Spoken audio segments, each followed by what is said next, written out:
Hello, my name is Kelly Ann O'Donnell, and I'm recording my senior comprehensive exam. Okay, so for the introduction, we have a 75-year-old female who I will identify as B. She lives in her apartment alone, and she's currently receiving personal care services through Area Agency on Aging's waiver program. B has minimal family, and she has a son and a daughter. Okay. For her medical conditions and her diagnoses, B suffers from osteoporosis, rheumatoid arthritis, hypertension, congestive heart failure, shortness of breath, gallstones, lupus, diverticulosis, mild bladder incontinence, triple bypass, cataract, poor vision, depression, a torn rotator cuff, shoulder blade replacement, ambulatory dysfunction with falls, and lower lumbar fracture. So as you can see, B has a lot of medical conditions that she's dealing with right now. She also had a triple bypass surgery in 2010, and she also had a shoulder surgery in 2009. Okay, so for engagement, I actually conducted the assessment at B's apartment. I was accompanied by an assessor who really just guided me through and was there to answer any of the questions that I had about doing this assessment. This was actually one of the first ones that I've done at Area Agency on Aging, so that was really cool for me. I basically was filling out the client's level of assessment form, so it's the level of care assessment form, which is the LOCA. It seemed to me as though B was very, very happy to have me there and to talk with me, and she really enjoyed the company. So pretty much the interaction went very, very well. Everything went smoothly. And some of the skills, I used a lot of different skills when doing my assessment with B. I was empathetic.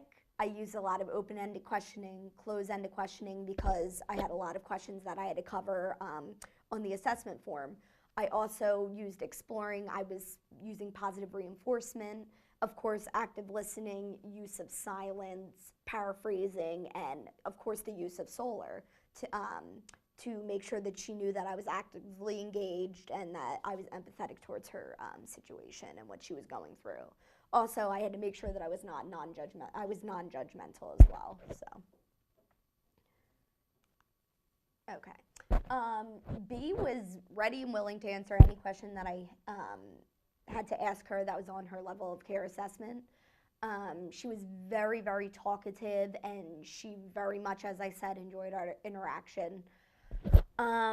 She also showed me her personal emergency response system, which is an emergency button that works for her in case she has an emergency. She wears it around her neck. She also often got off topic when we were going through her assessment because she had a lot that she wanted to get off of her chest. And she was, like I said, very happy to have us, so she did get off topic a bit. But for her PERS emergency button, she was really eager to show me how it worked, which I was happy about because I'm interested in knowing how it works too, because I know it's very, very helpful for families when they have an individual living alone, a loved one living alone. So she tested it and showed me like what happens in the system, and they answered and said, "Is there emergency?" And she basically was like, "I'm just testing it." So it was really, really interesting to see that. So I was glad that she shared that with me. Okay, so for the assessment, B has a son and daughter who are both supportive, but state that they are just unable to continue supplying her with her daily meals. B stated that she can prepare her own meals, but she does have to stop and rest because she does get tired. She tries to perform tasks around her apartment, but she said she does become short of breath oftentimes because she suffers from COPD. She also states that her spirits have improved now that she's actually receiving the assistance that she needs from AAA. So that's really good to know.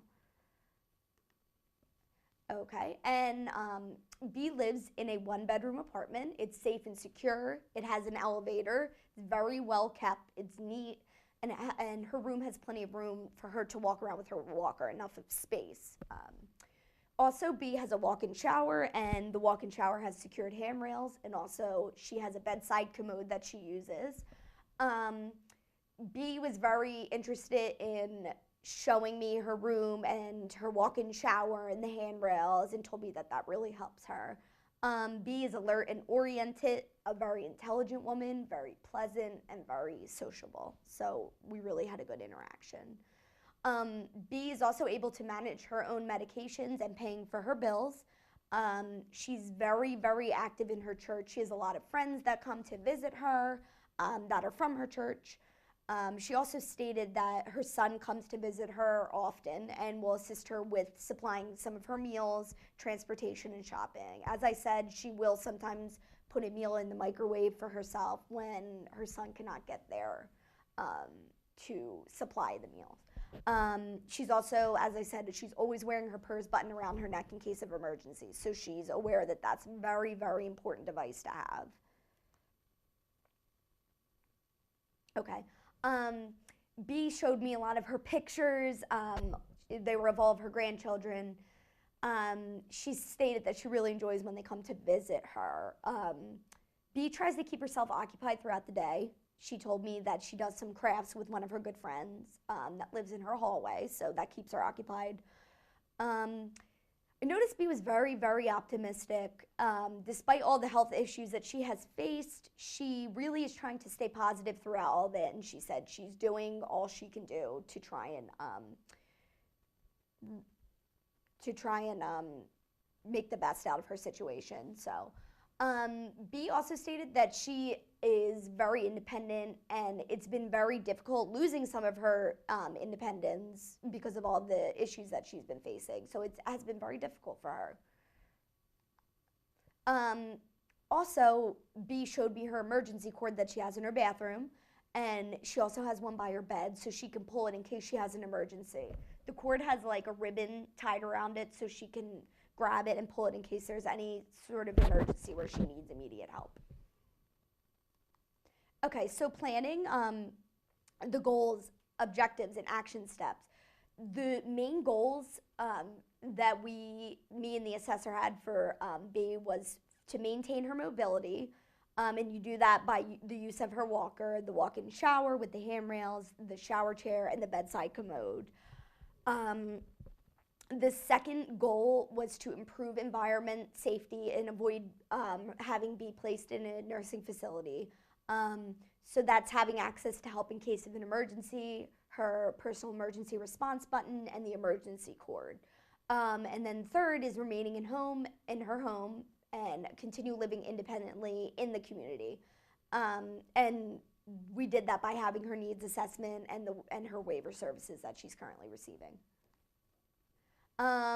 The fourth is to receive hands-on assistance with ADLs and IADLs, which is taken care of by personal care and her nursing aid visits.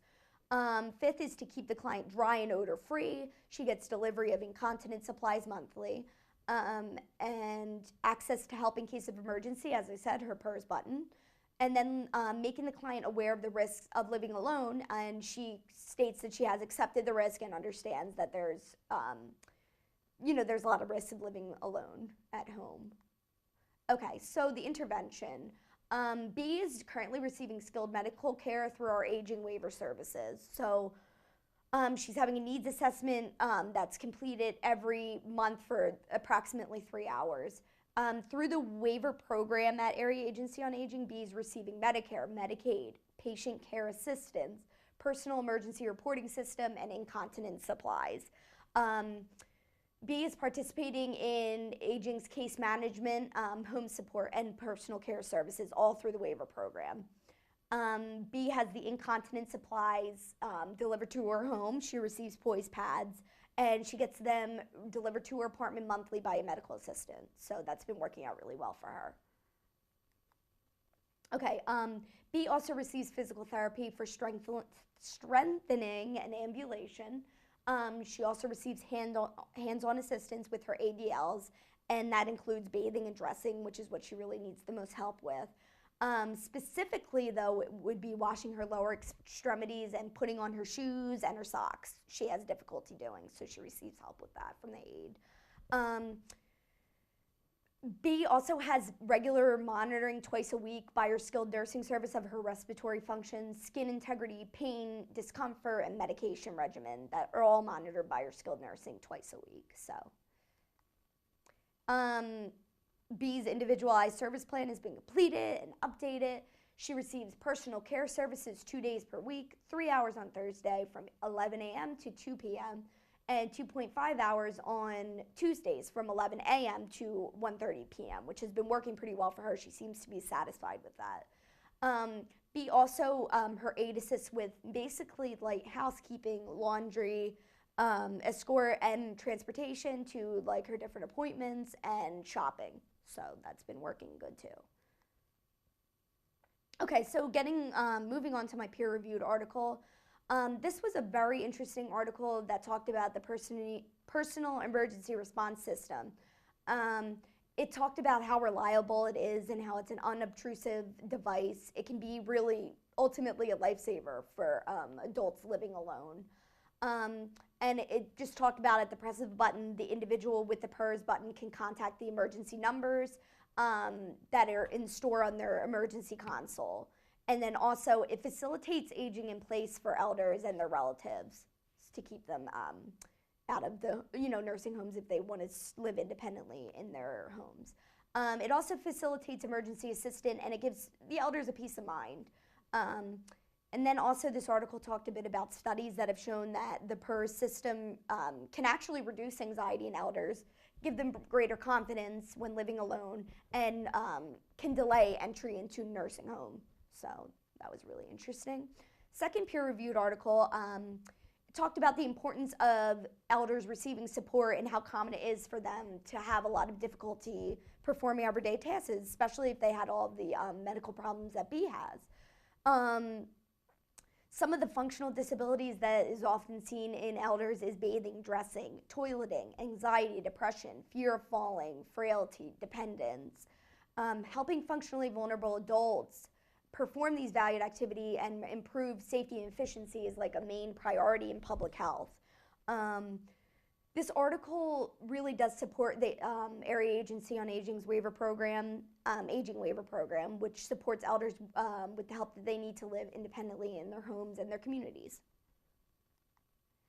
Okay, so evaluating the services, B is very, very much pleased with all of her services that she's receiving. She reports that she's very, very satisfied with receiving personal care services 2 days per week. She says that she doesn't need any more. She doesn't think any more services, any more hours than that. She also reports that she's gaining some of her strength back and her independence with, as I said, some of the physical therapy that she's been doing and different things to help her strengthen.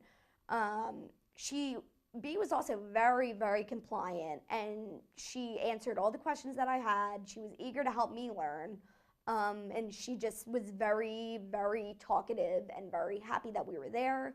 And she seemed to have no concerns about the services that are being given to her at all, so that was good. All of the goals that I had stated for B had been completed successfully. She's basically receiving all the services she needs, and as I said, is very pleased. B is, as I said, regularly monitored, and appropriate changes to her service plan are made whenever she needs them, but she does not seem to really complain or have anything that she wants changed. I feel as though I had an excellent relationship with B. She really enjoyed having me there, as I said, and just completing her level of care assessment. She was very patient with me. If I had any questions for the assessor that I was with, she was very patient. She was eager to answer all of my questions. She also stated that she felt very comfortable with me and that I was doing a good job. She's very grateful. She expressed that to me for all the services that she's receiving and for the support of the nursing aide, and she's just very, very appreciative. She doesn't know where she'd be without them, so that was good to hear. Okay, so B has not yet been terminated yet. So we do know that before she is terminated, there's a few things that are very, very important to do. Before B is terminated, we want to make sure that she understands the process of termination. It's also important that we give her a sufficient amount of time to understand like that she is going to be terminated. There has to be enough time for her to comprehend and maybe accept that she's being terminated. It's also important to bring it up to her early. Don't leave it till last minute. That's never a good idea. Also pick a final decision date so she knows what's going on and she can plan. Also, it's very important to maybe review the progress that's been made with her, to kind of bring up all the positives, everything that she's done, all the accomplishments, you know, where she started, where she's at, and where she will be. Stuff like that's really important to have her know and to restate to her. Also, answering any questions that she might have. Maybe she doesn't understand why she's being terminated. Maybe she's not comfortable. Maybe she doesn't really know what's going to go on after she's terminated. So pretty much all of those questions, all of those things are very important to you know, go over with her before she's terminated.